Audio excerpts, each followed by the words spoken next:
It now pretty much on or close for Eyewitness News. I'm Joe Nolan. Thank you, Joe. And Bill has the forecast. You know, it is chilly out there. Temperature feels like 7 degrees around White Plains to 12 on Long Island, 12 Asbury Park, 11 toward the interior. We're looking at 30 for the high today. We got a storm that'll just miss us to the south.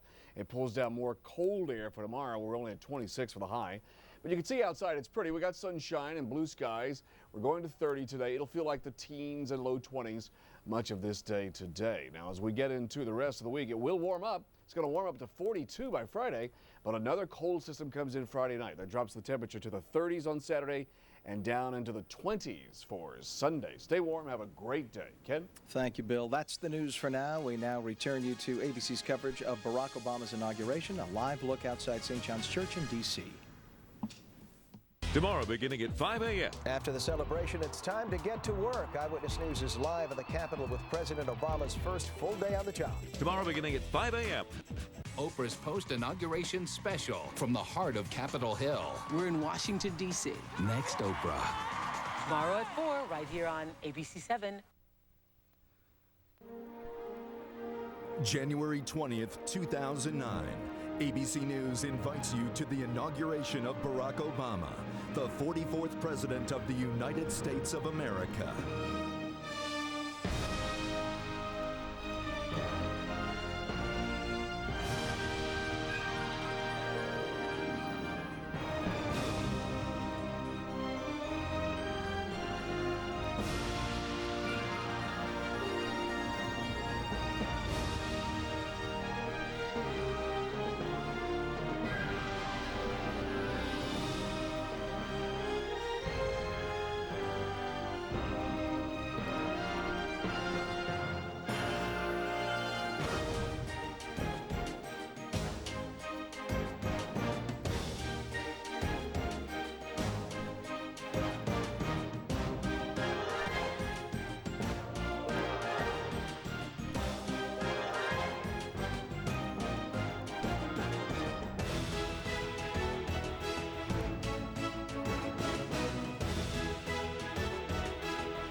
Now reporting live from the museum on Pennsylvania Avenue in Washington, D.C., Charles Gibson, Diane Sawyer, and George Stephanopoulos.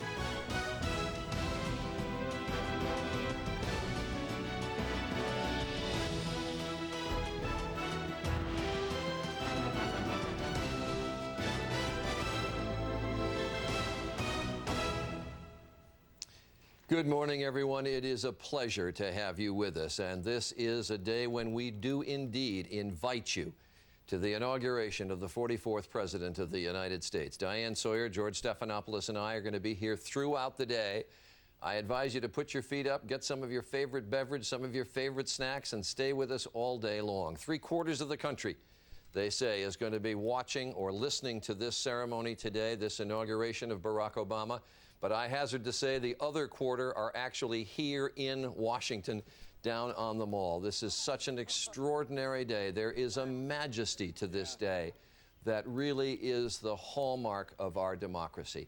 And we always talk about these inaugurations as being historic, George, but this one truly is not only the first inauguration of an African American as President of the United States, but really a new generation of leadership in America. Absolutely right. Barack Obama coming in at a time where there's so much hope and so much expectation for him and for this change that he's going to bring the country, but also a time of great peril for the country. And his job today is really to capture that moment, to crystallize what's happening in the country and feed off of the energy he's going to get today out on that Mall. Good Morning America has done a fine job of setting the scene for this day. Diane Sawyer made her way over from the Library of Congress to here in the museum. We are positioned right along Pennsylvania Avenue to cover all this today, and Diane will be with us in just a moment. But there is so much already, even at this hour, 2.5 hours before Barack Obama takes the oath and delivers his inaugural address. There is so much going on in so many different fronts here in Washington. Just a few moments ago, Barack Obama and Michelle Obama, the president-elect and future First Lady, arrived at St. John's Church. This is right across Lafayette Park from the White House. It is really the President's Church. Every president of the United States has attended services at this church since it was established in 1815. And it is a tradition now really established since Franklin Roosevelt that the president-elect attends church before going over to the White House to meet the outgoing president. And this was a sort of side shot there of the president-elect and Mrs. Obama going into church. And there you have the podium on the west front of the Capitol. That's St. John's Church right across, as I say, right across Lafayette Park from the White House. But let's go back to the podium in front of the Capitol. And there is where Barack Obama, in just a couple of hours, will take the oath of office and deliver his inaugural address. At noon, he becomes President of the United States. And it's interesting, they actually had that podium encased. They did some rehearsals over the weekend, then they encased that podium, took it away so it would be out of the weather, and brought it back this morning and put it there. And there you can see the thousands of seats that are right in front of the podium, and there you see the mall. And this is, for someone who has lived in Washington for years and years and years, as I did, this is the extraordinary sight. There have been people coming to the mall all night long. It is filled.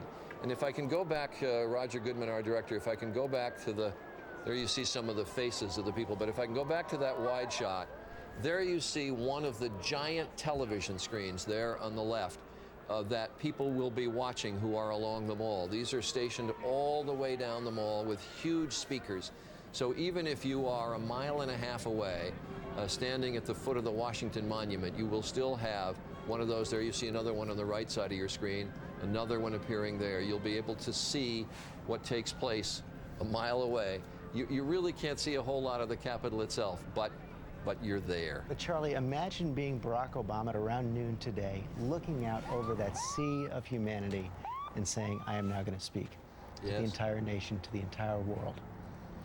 And I can say from when you're up at that podium, and they've practiced for this, you know, your sound, your words roll out over the crowd in real time. So you're actually getting their responses almost as if it's on a tape delay.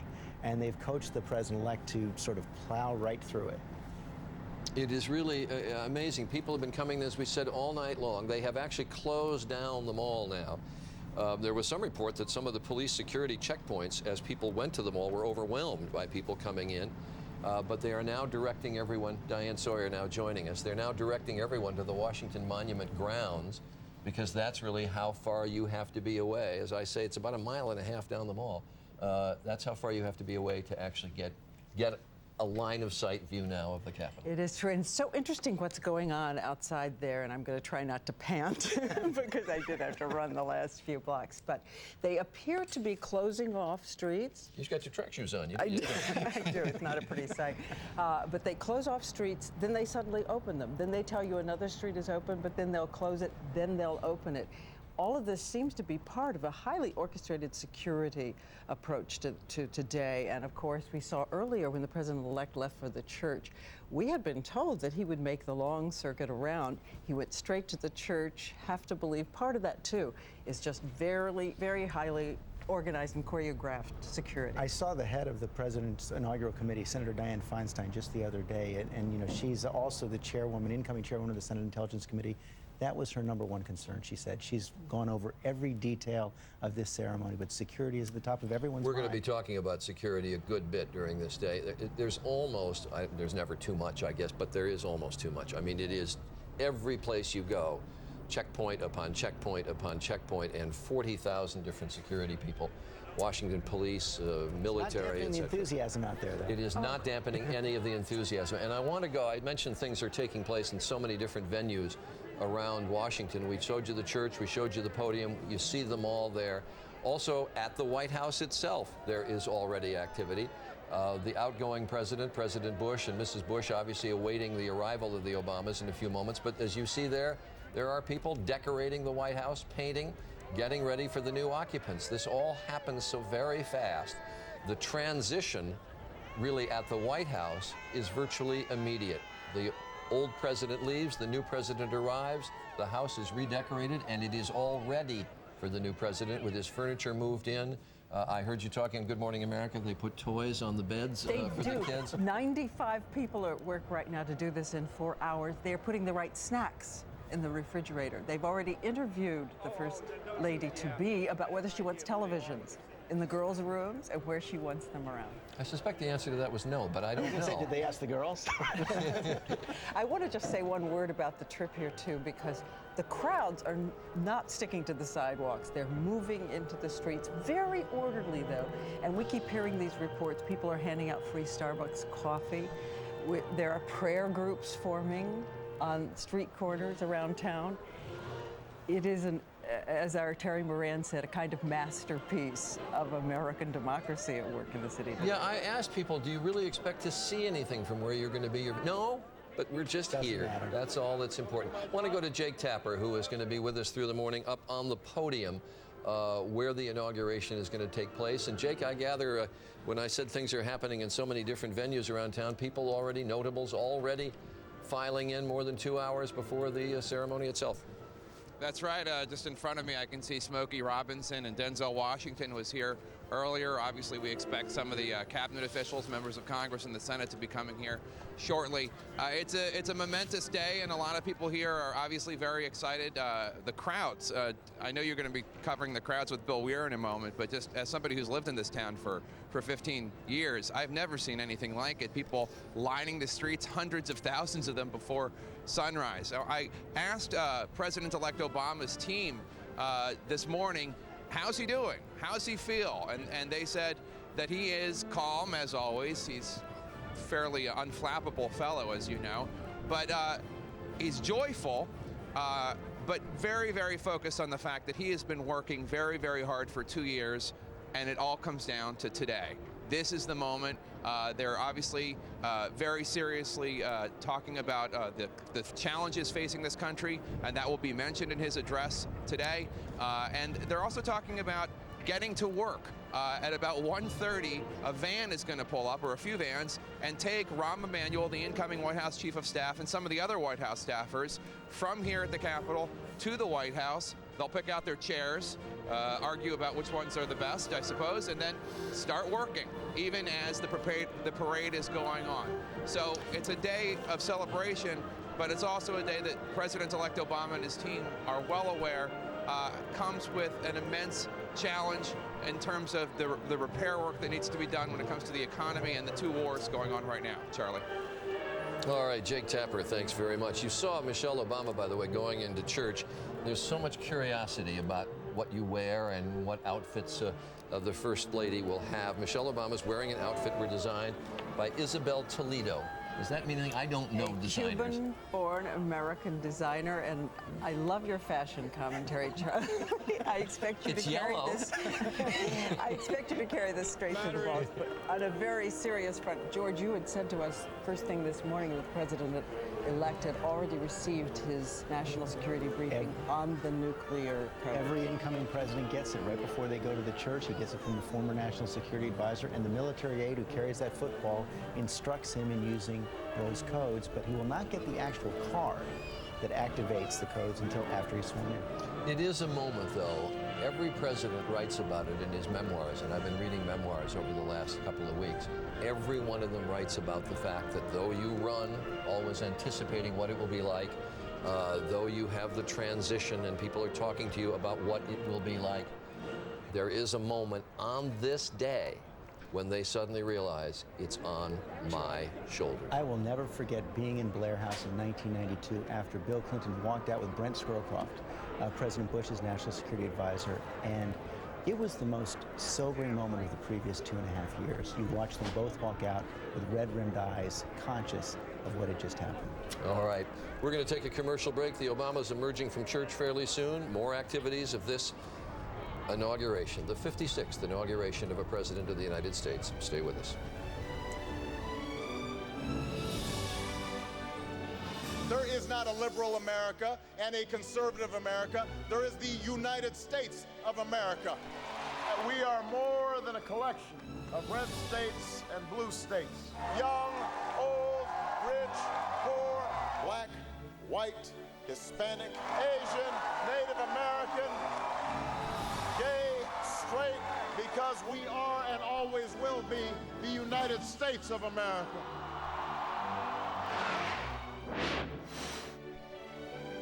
ABC News live coverage of Inauguration 2009 continues after this.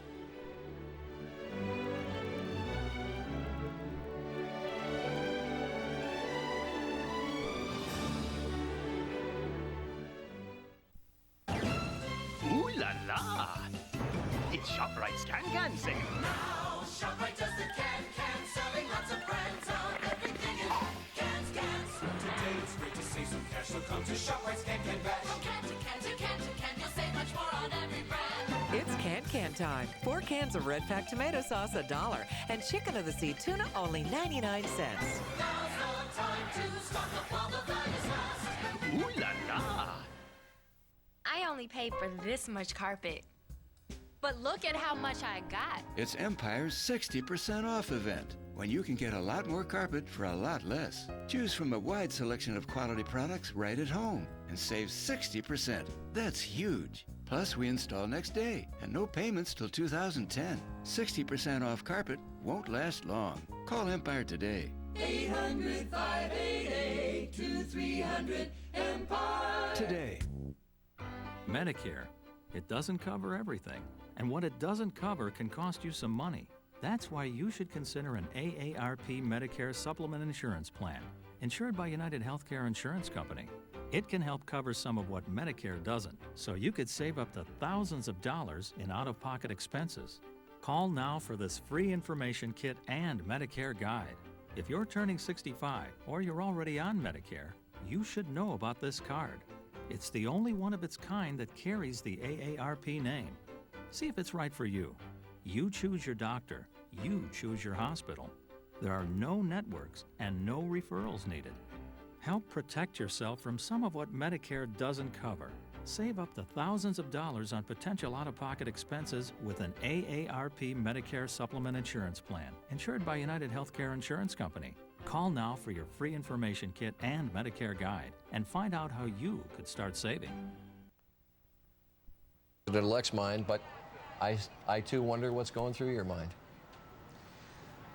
You know, Charlie, it's I'm proud. I guess pride is the thing that I feel most of all, and not just pride in him, and I feel such pride in him. He's such an extraordinary person, but pride in our country to wander around the streets of Washington and see all the people who've come here with such hope and such a sense of investment in this administration and in the future. It just makes you proud to be an American and proud to be part of it. So I'm sure that I'll be overwhelmed when I see him take that oath. But right now, I'm just taking in the sea of humanity. Have you had a chance to sneak out on your own, sort of incognito, and get a sense of what the crowds are like on the street? Because it really is amazing. Yeah, I have done that. It's a little harder to do it incognito, I discovered, than it used to be. But you know, people are so excited. They come up to you, and they're from all over the country and all over the world, and they share their enthusiasms with you, and you just kind of choke up. And you know, particularly the young people. When Barack and Michelle Obama were talking about the race, she asked him, "What do you think you can contribute that nobody else could?" And he said, "Well, you know, one thing I think is that when I take that oath of office, millions of young people across this country will think differently about themselves and their own prospects, and the world will look at us differently." And I think both those things are true, and you see that manifested in the expressions on these young children who I've run across in the last few days on the streets of Washington. And David, did you talk to him this morning? What did you say to him? What did he say to you? I have not talked. I'm going to see him shortly. I saw him last night. You know, the thing about Barack Obama is that he's never too high and he's never too low. He's a very focused person. I know he feels, and you know, he understands the profound burdens that he's about to take on. But I think he's also someone who fundamentally believes that in the future, and he's eager to take these things on. How did you say goodnight last night? What did you say? Well, I said get some rest, because we were running him ragged, and I knew it's not going to get any better after today. But we did have a great moment. I was at the bipartisan dinner where, incidentally, Senator McCain and President-elect Obama exchanged words that should make every American proud. But Dan Rooney, the owner of the Pittsburgh Steelers, was in the receiving line before the dinner and presented the President-elect with a game ball from the Steelers' winning game on Sunday. And that was a rare moment. That was one we didn't expect. So good things are happening already. It's very nice, and I understand. We're now watching the president-elect coming out of church, and there's a crowd about a block away, and you can hear the hearty round of cheers for the Obamas as they get into the limousine, and the president-elect about to come around, go to the White House. He will be greeted there by the Bushes. A coffee, some cookies, I guess, although I'm not sure anybody eats much at that point or drinks much, and then the procession down to the White House. They don't go back to Blair House. They're just now going directly over to the White House. But I understand last night, David, at this bipartisan dinner for Senator McCain that the president-elect gave some very flowery remarks about Senator McCain and said what a great man he is and how he'd been a privilege to come to know him during the campaign, and he'd gained such respect for him. And then he said, out of rules agreed to by both parties, the senator now has 30 seconds to respond. Exactly. But in Senator McCain's speech, he said something that was so moving, which was that he's our president now. His success is our success. And I think that really speaks to the mood of this city right now. And if we can sustain that, I think there's no problem we can't handle. And David, as the president-elect goes over to the White House, one of the things we've seen over the course of this transition is great cooperation between your team and the Bush administration, the entire Bush administration. I'm wondering, what was the best piece of advice you got from someone in the Bush administration about handling your job? Well, George, as you know, it's a job you once did. So, I mean, their advice was basically, one of the pieces of advice I got was not to spend too much time with you guys. So I'll have to evaluate that as we move. I'll have to evaluate that as we move forward. But you know, I got some very practical advice about how to structure my day, how to handle staffing issues. I mean, it was really great. Let me just say, we are so grateful to President Bush and the entire administration for what for what they've done. They have been true patriots in the way they've handled this transition. Yes, it has gone very smoothly, and I know someone who talked to Richard Norton Smith, an historian, a presidential historian that we'll be talking to in a few moments, had a chance to talk with both President Bushes yesterday, and President Bush 43 expressing great pride in the way of the transition had gone, saying it was very smooth and he was very pleased with it. David, I know you have to get down to the podium and have much to do in the next couple of hours. We'll let you go, but I would just say you're going to get a lot of good advice as you take over this job. That business about spending time with the press, not spending time with the press, that's terrible advice, David. Disregard it, forget it. And I'll take that under advisement. All right, thank you. I appreciate it. Okay. Enjoy the day. David Axelrod, who has always been fascinating to talk to all the way through this election. And there you see the president-elect's limousine on Pennsylvania Avenue. What you see there right ahead of it is the reviewing stand where he will watch the parade. Pennsylvania Avenue, as you know, for some years now closed down to vehicular traffic, but opened up today for the motorcade. It is such a powerful moment, that walk up the stairs, because one man about to assume the awesome responsibilities of the presidency. The other one, as we know in the case of George W. Bush, who phoned world leaders, found that many of the world leaders asked him if he'd like to go fishing. And there's the president-elect's limousine coming up to the north portico of the White House, and you saw pictures there of the crowd on the mall cheering. They're seeing what you're seeing on these giant jumbo screens that are placed along the mall. I would say, by the way, if you stay with us during the day, you're going to have the best view of the inauguration all day long. Maybe save the Obama view and the Biden view. I think if you're watching television, we'll have the best view, and you may even have a better view than they do, because we're everywhere, and they can only be at one place at one time. Makes me think, by the way, this very moment, in the New York Times, a child asked what the president-elect should do when he gets to the White House, and he wrote, "Wipe your feet." This is an interesting moment, and I suspect the Obamas stay in the car until President Bush and Mrs. Bush, if she accompanies him, comes out from the front door of the White House. But this is an interesting tradition. Well, this is the Biden car, I'm sorry, that's pulled up first. But this is an interesting tradition. This has not always gone smoothly. I have read many of these where there was bad feeling between the incoming and outgoing, and An example is when President Eisenhower in 1953 was succeeding Harry Truman, a switch of parties. President Eisenhower, Republican, President Truman, a Democrat. And President Eisenhower, President-elect Eisenhower at the time, never got out of the car. Didn't go inside. Just stayed there, waited for Harry Truman to come out, get in the car with him, and that's fine. Talk about pulling rank. Well, he's a five-star general, mister. But he never got out of the car, never went in. And Truman finally came out, got in the car, and they went down in pretty much total silence down to the Capitol. And in the end, didn't Bess and Mamie save the day? The wives helped save the day by getting them out of the cars, and also they chatted roundly on the way to the Capitol. Not surprisingly, Franklin Roosevelt and Herbert Hoover did not have a very good meeting either. No. They drove all the way down to the Capitol again in silence. But I got to imagine here that the relationship between President-elect Obama and President Bush is actually is pretty easy relationship, despite the fact that the President-elect Obama did basically run against President Bush all through this campaign. Yes, and said it would be a good day for America when George Bush left the White House. Here's the day, but she brings a gift.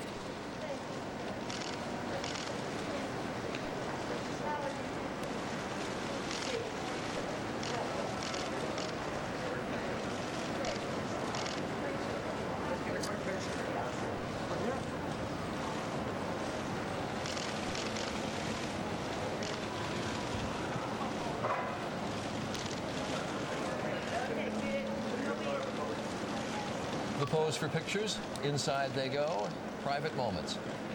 And it's always interesting to know what the last moments are of the outgoing president. I read this morning that I guess the social secretary for the Clintons had said that just before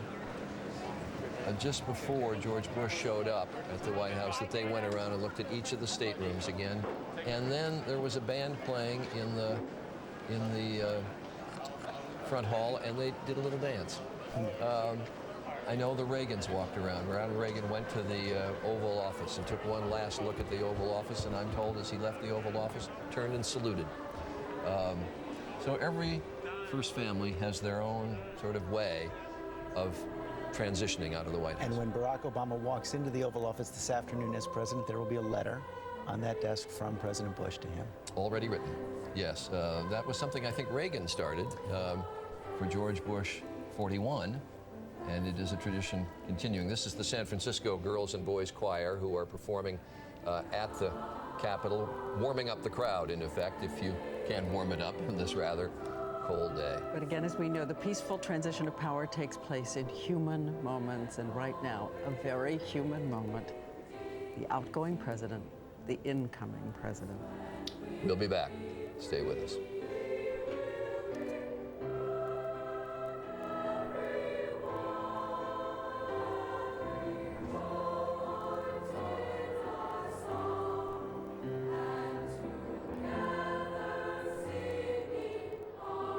ABC News live coverage of Inauguration 2009 continues after this. Morning of the big game, morning of. The guy comes in, he's like, hey, I want this TV and I want it installed today for the big game. Lucky for this guy, my install had canceled. It was like all the stars aligned. We walk into the house, his wife, it was so funny, and she's like, everything is ready. Nachos, drinks, and little weenies. And we walk into this living room, and right between the two speakers, there's no TV. A hole. Yeah, it was a hole. 35 to 40 people trying to hook up wires, and I'm hitting somebody's hip. I got done, and all the guys were like, yeah! I'm walking out, getting the high fives. I just love my job. Want beautiful floors like this for less? Or quality name brand carpet that's more affordable? Well, with Empire Today, you can get the lowest price guaranteed. We won't be undersold. Plus, you get shop-at-home convenience, next-day installation, and no payments till 2010. Why go anywhere else? Get the most for your money and the lowest price guaranteed. Call Empire today.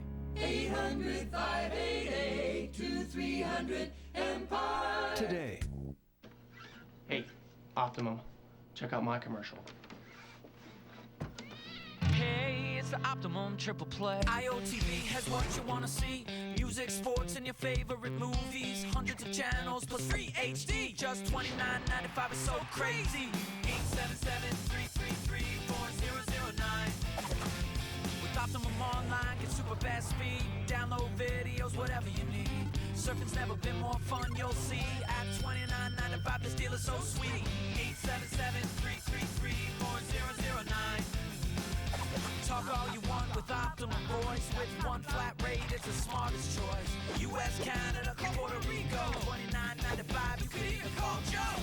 877-333-4009. Get the triple play, cause the price is low. Call today and you'll save some dough. Let's save some dough! Every week, the U.S. Window Factory installs many energy-efficient windows in homes throughout the tri-state area. We also install vinyl siding all year long. There's no better time than now to replace your old, worn-out windows, so you should call us. We'll have one of our experts come to your home and show you our selection of Energy Star windows. Our windows are affordable because there's no middleman. Over a period of time, with the energy savings, they'll pay for themselves. So call the U.S. Window Factory. 1-800-525-2969. The Team to Watch is on Channel 7 Eyewitness News at 5.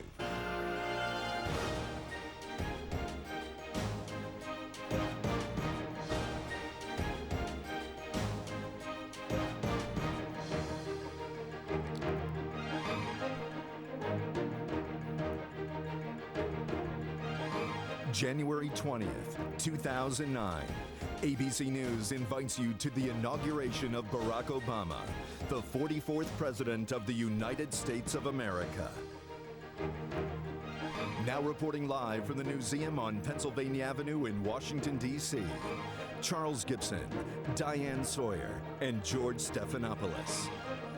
A personal invitation it is. We do take delight in the fact that you will join us through the day. I've said many times, if it's going to happen at this inauguration, you're going to see it on ABC throughout the day. And there you see the massive, massive crowds that have already filled them all. People streaming in throughout the night. The police have now said that the mall is full. They are directing people back to the Washington Monument and even further back toward the Lincoln Memorial. That is, well over a mile away from the Capitol. But as we've said, there are these giant television screens set up so that people can see and hear what is happening on the west front of the Capitol as Barack Obama, in just 2 hours, takes the oath of office and delivers his inaugural address. I've already made my first fashion faux pas of the day. The yellow outfit that is being worn by Michelle Obama as she went to church and just a few moments ago went into the White House is designed by Isabel Toledo. Isabel Toledo. What I know about fashion, you could inscribe on the head of a pin in Old English script and there would be room left over. I think you're going to be absolved of this. I'm going to depend on you, kiddo. Anyway, we are delighted that you do join us. Charlie Gibson, Diane Sawyer, George Stephanopoulos here through the day. There you see the route down Pennsylvania Avenue that the inaugural parade will take in a couple of hours. We're going to have with us throughout the day two people who know presidential history about as well as anyone, Richard Norton Smith and Carl Anthony. Richard, who has run more presidential libraries than there have been presidents, I think, and Carl Anthony, who knows well the history of first ladies in particular. And I'm curious, both of you, I want to know, have you ever seen, do we know of, an incoming president and his wife who brought a present to the outgoing president and first lady? No, I think that's a first. I've never seen that before. All right, well then let me ask you, what's appropriate to take a president and first lady about to leave the White House? I can't imagine. Some friendly historians, I think probably would help. But as we saw a few moments ago, as Michelle Obama arrived at the north portico of the White House, she had a present for the Bushes, which Mrs. Bush put under her arm as they went inside. I want to go out to the mall. We have seen these enormous crowds that are everywhere up and down the mall, and the person that we have staked out on the mall who is furthest away from the Capitol, and I want to get that sort of long distance perspective, is Bill Weir, who is down there somewhere among the distant crowds. Bill? Longest but best sense of goodwill, Charlie. Distance is nothing here this morning. We're at the base of the Washington Monument. Charlie, you're a history buff. You appreciate some monumental trivia. Then you know that the change in color on the monument It came during the pause in the Civil War. So we see history in stone in the city most days. But look at this, history in flesh and blood. Good morning, people. If you could harness the exuberance and the sense of goodwill down here, you could power Las Vegas. I love, this is Keaton. He and his mother drove 14 hours from Michigan, and I love the fact, Keaton, that you brought your plastic periscope. That's fantastic. You bring a baseball mitt to a game, you bring your periscope here. And look at this. Here are people huddled together like a gaggle of newborn puppies trying to keep warm. But the demographics represented down here are amazing. You see grandmothers in furs next to teenagers with nose rings, people of all ethnicities, all socioeconomics. I met a couple who are trying to pay for their wedding in this recession by selling hand warmers at the inauguration. So there's even mini bursts of economic stimulus going on here throughout the day. But you've seen crowd estimates. If they get packed this dense all the way to the Washington Monument, we're talking over 2 million people. And throughout the morning, we're going to go on the other side and see if we can get all the way back to the Lincoln Memorial. And just imagine how many megapixels are devoted to carrying and preserving this moment for all of history. It's really amazing, special. It's such a treat to be down here. Bill, I'm fascinated by the fact that you're carrying a little DV camera. Are you doing that for ABC, or are you just a tourist with your own camera for your own, you want to take pictures for your own collection? Well, to be honest, Charlie, it's a little bit of both. But yeah, there's just so much that you can't capture it. It's a fire hose of imagery, so a lot of this is going to end up on abcnews.com. as we visit and get 2 million stories in the naked city. It is not a naked city today. Everybody is bundled up. Let's hope. Bill, by the way, can you show us with your camera how close those jumbotrons are? There are 20 of them lining the mall. I'd like to know how visible they are to the people where you are. Sure, let's spin around. You can actually, from this vantage point, we're about 1.5 miles from the Capitol. You can't see it for those trees there, but you could cover the Capitol dome with your thumb, basically. But just to the right here, you can see they're playing some of the festivities. They played the Lincoln Memorial concert throughout the morning. You get a good sense, but it's amazing how great the acoustics are. We can hear everything, and people singing along with whatever song is going on at the time. So even this far back, you do get a good sense of it. And for those who brought plastic periscopes, it's all the better. And for those who've been there so long, how do I put this modestly again, but to get to the facilities, if you're in the middle of that, it looks as if you can move now because everyone was so worried that you'd be confined in your 2.5-inch space. Yeah, it's a commitment. It's a commitment when you make that break for the loo, but there are plenty of them. We did the math. I think that if there are 2 million people here, I think that there's one porta potty for about every 400 people. So phases. We're hoping these visits are made in phases there. But who here thinks they have the most layers on? Yeah, you do? How many layers? 6 layers. 6 layers. Yes. And yet you look fabulous. Warmth and fashion together. All right. Thanks ever so much, Bill. I appreciate it. We're going to get into this porta potty issue because there are millions of people. No, you're going to get into it. But actually, people have done studies of this. We'll talk about that some more as the time goes on. But we've got somebody with us now. Yes, let's bring in ANITA McBride, Assistant to President George W. Bush, and of course, Chief of Staff for First Lady Laura Bush. She's also been there through Reagan, Bush, and Bush 41, Bush 43 transitions. ANITA, thanks so much for being with us. Tell us about this moment. What is going on inside this White House right now? Well, right now, the President-elect Obama and Mrs. Obama and Vice President-elect Biden and Dr. Biden and then the Cheneys and Bushes are together enjoying coffee and talking with each other, as well as the Joint Congressional Committee for the inaugural. Do you have any sense of what's in that package? We're all riveted. I have news. I have news. Mrs. Obama gave the Bushes, Mrs. Bush in particular, a pen and a journal for her memoirs. This comes from Mrs. Obama's communications director. In there is a pen and a journal for her memoirs, which she will be soon to write. Well, I hope so, Charlie, and I think it'll be one thing Mrs. Bush has regretted not doing as her years as First Lady was actually keeping a journal.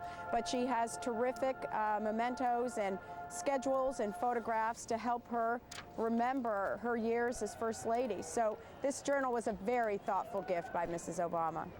Anita, we're going to have little girls moving into the White House right now. I'm just wondering if you can give us a sense from what you know of how the living quarters are going to change to accommodate Sasha and Malia. Well, Sasha and Malia will move into the bedrooms that were occupied by other White House children, first families that have lived here, but certainly the decor will change to suit their young age and be very fun, I'm sure. I know that the decorator for the Obama family has been working with the chief usher and the resident staff to make plans for those changes, which of course won't, happen until after they officially move in today. Anita, one of the things that always fascinates me is the transition that the outgoing President and First Lady go through. They have had a huge staff. They've had a 747 at their beck and call, limousines, helicopters. And then you go back and, first of all the information you have is what the current president chooses to have you know. You want to, as I said on the air the other day, you want a sandwich, make it yourself. It is an extraordinary transition, how you go from being the center of everything to being totally on your own. And I wonder, I had a chance to talk to President Bush about it and Mrs. Bush, but I wonder what you've seen in the last couple of days, how mentally you've seen them go through the idea that this transition for them is about to take place. Well, it is a remarkable change, of course, and a big transition in their lives. And one of the things that the President and Mrs. Bush said to the residence staff today is when they had their departure time with them was, how much gratitude they had for their service and how joyful that they are leaving here today for the time and the friendship that they've had together. And the President joked, he said, boy, it's been great to have good plumbers in the house and electricians and, and cooks and people that just take care of your every need, that make really a family life very comfortable here. And of course, because the demands are so great on a family and on the President and First Lady. But hopefully, they transition back home to Dallas, a place they love, the promised land, as the President calls it, will be easy for them. And, they have seen this change before, Charlie, as you know. And in that departure this morning were the 41s, Barbara Bush and George H.W. Bush, who experienced this 16 years ago. So a great example that life goes on and will be very good. And Anita, I take it that the former president was also at the final family dinner in the White House last night. Were you able to talk to them about that? What happened? Yes, it was, just a wonderful, relaxed and quiet family dinner for the 41s and the 43s and for Barbara and Jenna and Henry. So a perfect way to end their time here with a quiet family dinner. And I think, probably a little nostalgic, but also very hopeful. These are not people that dwell on the past. They're always looking forward to the future, and and they have the love and support of each other. It's been wonderful to watch, and having worked for both of them, I really took in that moment myself today to see them all together and say, wow, what history that they have made and what history is coming through the door now today. We mentioned earlier there was a letter in the paper this morning from Jenna and Barbara Bush to Sasha and Malia, which they told you which staff to hug when you needed a hug, a really good hug. And we know that I believe the Johnson girls left ice cream and Dr. Pepper for the Nixon girls. Do you know anything else they left for Sasha and Malia? Well, one of the things that they left for them that, didn't happen today, but happened in, early November when Mrs. Bush invited Mrs. Obama and Sasha and Malia back here to the White House. And Barbara and Jenna came and took the girls through on almost every room in the house and showed them the fun things here and the things that they'll be able to do, and to slide down the ramp from the solarium to the third floor. And, that's so terrific. And they told them then, you are going to have so much fun here and just enjoy it. And so I think they left them that gift even before they moved in. Anita, even though you're not a kid anymore, tell me the truth. Did you ever slide down the ramp from the solarium? You know what? I was tempted to last night, but I decided maybe I better not do that. But you, but I have some terrific memories. You make a very good point, though, that President George W. Bush had a chance to watch his parents go through this, and therefore it gives him a much better preparation, I think, mentally for what it's like to leave the White House and go back to Texas. But I remember hearing Mrs. Reagan say that the hardest part for she and President Reagan that day was saying goodbye to people that they had essentially lived with in the White House for 8 years and that had become like members of the family, and that's in addition to the majesty of the House, they would miss the staff who had been so wonderful. Anita, Charlie, thanks very much. You're so right. I mean, that is part. If I can tell you just one quick thing, because I know you have to go. One of the gifts that the resident staff gave the president today was the flag that flew here on his first day in office in January 2001, and then the flag that flew on his last day, which was yesterday, which is really a wonderful gift and very poignant. I just wanted to share that with you. Well, that's a wonderful, wonderful present and very thoughtful. Anita, thanks ever so much. All the best to you. Thank you. All right, take care. Bye. Take care. Bye-bye. It's a tough day, not only for the outgoing president, but for all the staff. A lot of them hit January 20th like a brick. You know, they know it's been coming. They know they're going to be leaving, but walking out of there, I have a daughter who worked in the White House, and she walks by, and she just, because you know she doesn't have any pass or anything to get in, and she just looks at it. She says now and says, "I did that. I was there." And you must feel the same. Absolutely right. The minute you leave, it's not your office, not your house anymore, but it's always a part of you. Yeah, yeah. Looking at Dustin Hoffman, among many celebrities who've descended on Washington, as we know, we saw Muhammad Ali going in earlier. Did you see him, Charlie? Yes. Muhammad Ali's birthday was yesterday. He was the headliner for a party of 1,400 people given by the state of Kentucky, because of course he's originally from Kentucky. And his wife said, Barack Obama is made of the same stuff as Muhammad. Now that's a pretty high compliment. That's the photographer Annie Leibovitz with Dustin Hoffman there. Just can I throw in one story about Dustin Hoffman? My wife was in a restaurant just the day before yesterday. Dustin Hoffman was in the same restaurant, and the poor waiter walking over spilled an entire tray of food and drinks in Dustin Hoffman's lap. Can you imagine how terrible that poor waiter must have felt? And Dustin Hoffman apparently was extraordinarily nice about it. We'll take a break. Be back.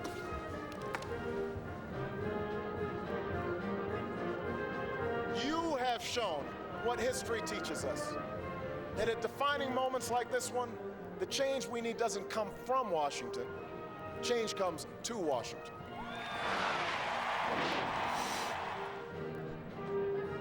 Inauguration 2009. ABC News live coverage continues after this.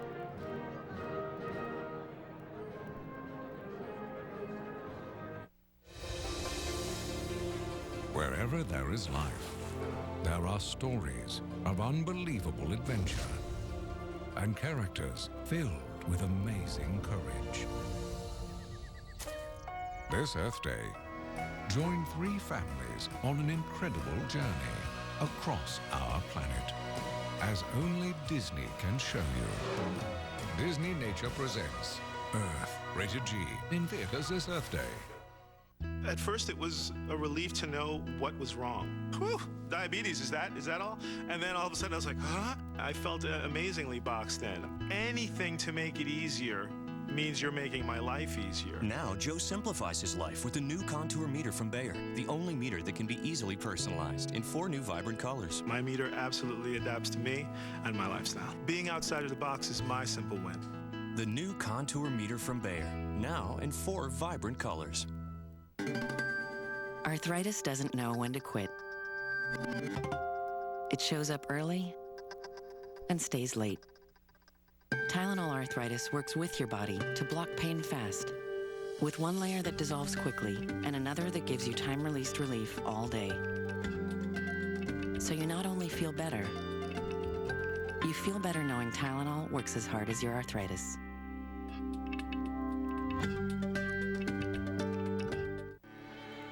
It's not easy. I wasn't looking for it to be easy, but I was looking for it to be challenging. My associate's degree in business administration, bachelor's in nursing. MBA. A doctorate generally doesn't come without sacrifice. But, you know, life gets in the way. I got out of the military to take custody of my son. I've been through a lot. I had to be a wife, a mom. A single father. A lot of days I worked on 2-3 hours worth of sleep. But I needed to show my 2 boys. 3 granddaughters. 4 children. If I can do it, they can do it. There's no excuse. I was the first in my family to graduate from college. But I won't be the last. My name is Adam. Wendy, Chef Natalia, Diane, Elizabeth, and I am a Phoenix.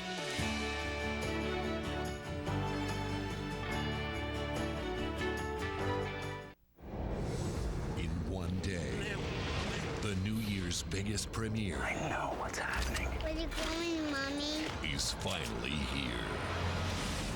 All of you have to go back.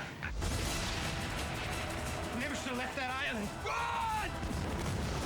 You have to go back, Kate. Open the damn door! We have to go back! Destiny calls. ABC's Lost. The premiere event tomorrow at 8/7 Central on ABC.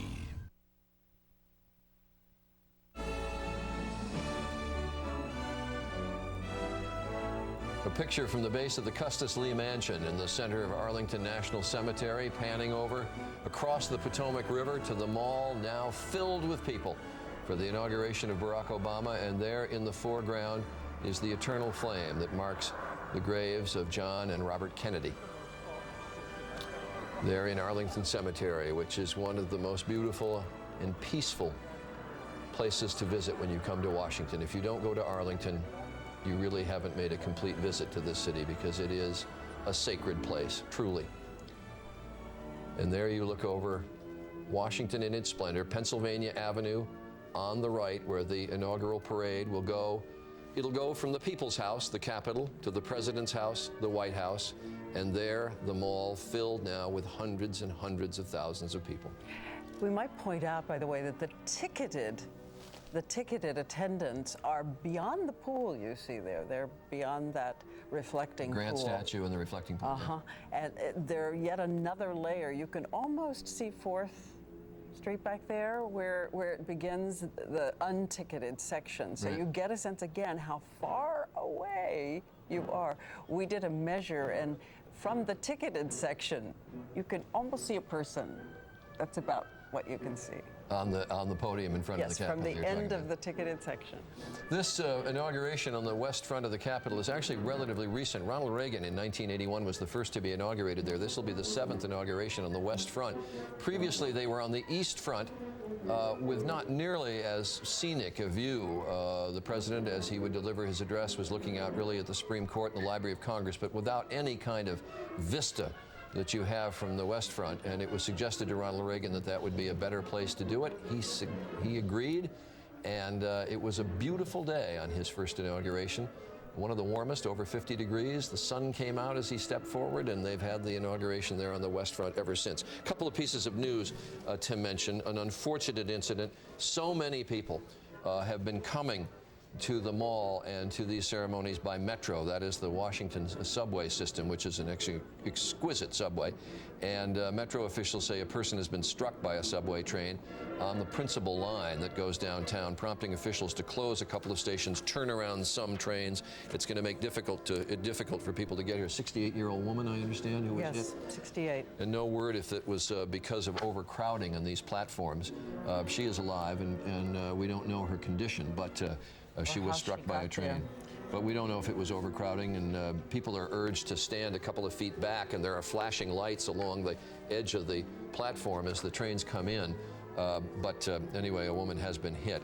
And there are crowd control, police, DC Fire responding to some reports of cardiac stress from people walking up Metro exits. About 50 responses from DC Fire and EMS so far for health reasons. On the way here, I saw Red Cross and emergency stations almost every few blocks. They were in all directions almost every few blocks. There's John Podesta, formerly Chief of Staff to President Clinton, who will have a role in this administration. Talking to David Plouffe, the campaign manager for Barack Obama. And then Federico Pena, former Transportation Secretary under President Clinton. Do we have Pierre Thomas standing by? Because it might be a time again to take a look at the security that is all around. And we've seen the president-elect's car, which is a new car. It has special security.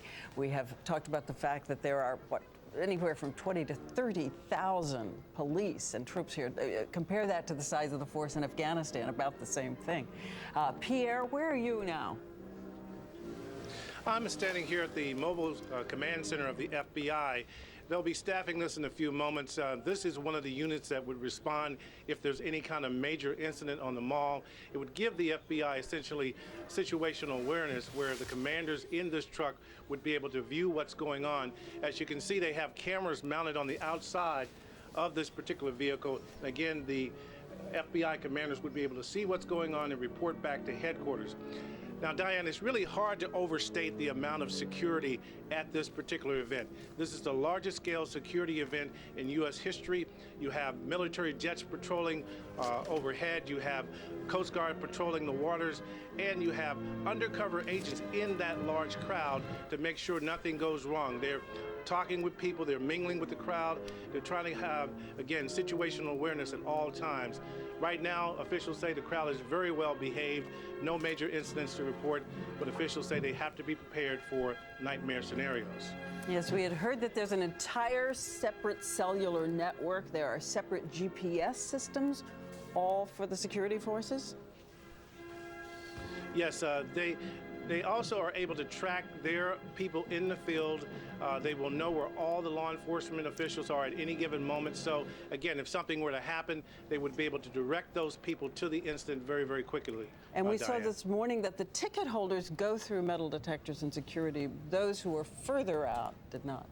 It is an enormous amount of security here. They're not only shutting down the mall now and directing people to the Washington Monument grounds and further away toward the Lincoln Memorial, but they're going to be shutting down Pennsylvania Avenue. I mean, I was curious as to how you could shut down a whole 2-mile-long street, but they've got security stanchions blocks away from Pennsylvania And they shut Avenue. down every highway coming from Virginia into Washington today. Yeah.